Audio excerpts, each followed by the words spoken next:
The Dyatlov Pass Incident. Mystery in the Ural Mountains. Introduction. On a freezing night in February 1959, 9 young hikers met mysterious and tragic fate in the northern Ural Mountains of the Soviet Union.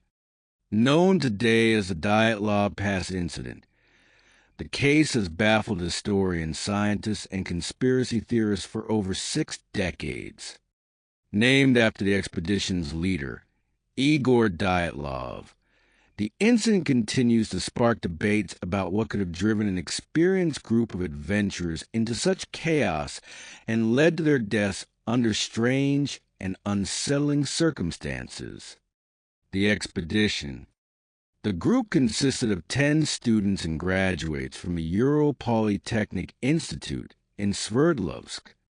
They were skilled skiers and hikers aiming to achieve the highest category of trekking certification, which required a challenging route through the Ural wilderness. The members included Igor Dyatlov, Zinaida Kolmogorova, Lyudmila Dubinina, Yuri Doroshenko, Rustam Slobodin, Alexander Kolevatov, Nikolai Thibault-Brignoles, Semyon Zolotaryov, and Yuri Krivonischenko. A 10th member, Yuri Yudin, left the expedition early due to illness, an act that would ultimately save his life. By late January 1959, the group had reached the slopes of Koletskaya, a name in the Mansi indigenous language meaning mountain of the dead. Poor weather forced them to camp on an exposed mountainside. That night, something happened that remains unexplained. Discovery of the camp and bodies. When the hikers failed to return on schedule, search teams were dispatched.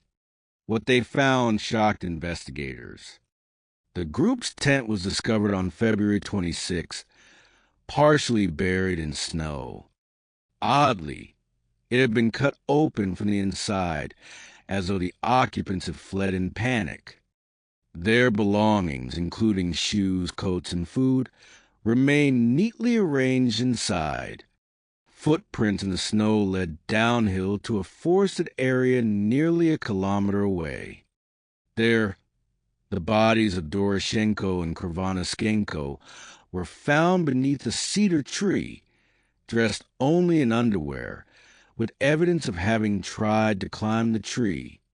Soon after, Dyatlov, Kolmogorova, and Slobodin were located at different distances between the cedar and the tent, suggesting they had tried to return but succumbed to the cold.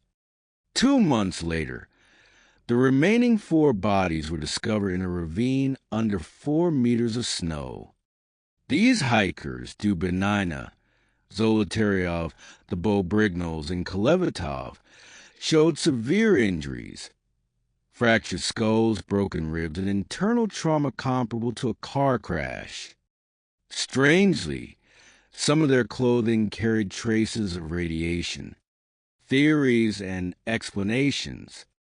The unusual nature of the incident led to a flood of theories, ranging from natural explanations to elaborate conspiracies. Avalanche hypothesis. Many experts suggest the hikers fled the tent after a small avalanche or fear of one. This would explain why they cut their way out and fled without proper gear. However, investigators noted no clear signs of an avalanche, and the slope's angle was not steep enough to make one likely. Katabatic wind. Another theory posits sudden, powerful downslope winds that forced the group to abandon camp. These winds can be disorienting and life-threatening, making the hikers flee to shelter. Yet, this does not fully account for the traumatic injuries sustained by some members. Military testing. In the late 1950s, the Soviet Union often conducted secret military experiments in remote areas. Some believe the group encountered parachute mines, missile tests, or chemical weapons. This could explain the radiation traces and the unusual injuries. The government's swift closure of the case in 1959 with a vague conclusion, a compelling natural force, only fueled suspicion. Infrasound-induced panic. Scientists have theorized that wind passing over the mountain created low-frequency sounds capable of causing panic, disorientation, and irrational behavior. If true, this could explain why experienced hikers acted in such an illogical manner. Paranormal and extraterrestrial theories. More speculative ideas include UFO sightings, Yeti attacks, or supernatural forces tied to the Munsee legends of the mountain. While these theories capture public imagination, they lack scientific evidence. The 2019 reinvestigation. In 2019, Russian authorities reopened the case, citing continued public interest. After reviewing evidence with modern forensic methods, investigators concluded that a slab avalanche was the most plausible explanation. In this scenario, a shift in the snowpack created a sudden and heavy force that damaged the tent and injured some hikers, prompting the group to flee. Unable to return in extreme cold, they died from hypothermia, with the ravine victims sustaining fatal injuries in a fall. Though the avalanche explanation is widely accepted among scientists today, some researchers argue it does not account for every detail, particularly the radiation, the lack of avalanche evidence at the site, and the hiker's state of undress. Cultural legacy. The Dyatlov Pass incident has become one of the most enduring mysteries of the 20th century.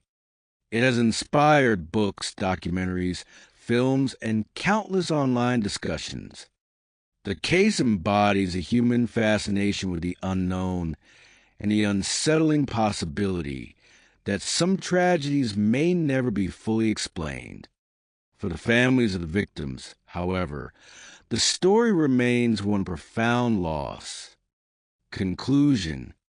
The Dyatlov Pass incident continues to straddle the line between fact and myth. While modern science leans toward natural causes such as avalanches or environmental hazards, unanswered questions ensure that alternative theories remain alive. More than 60 years later, the fate of Igor Dyatlov and his companions reminds us of both the unforgiving power of nature and the enduring mysteries that resist easy answers. Like and subscribe for more amazing content, and hit the bell icon for updates on future videos.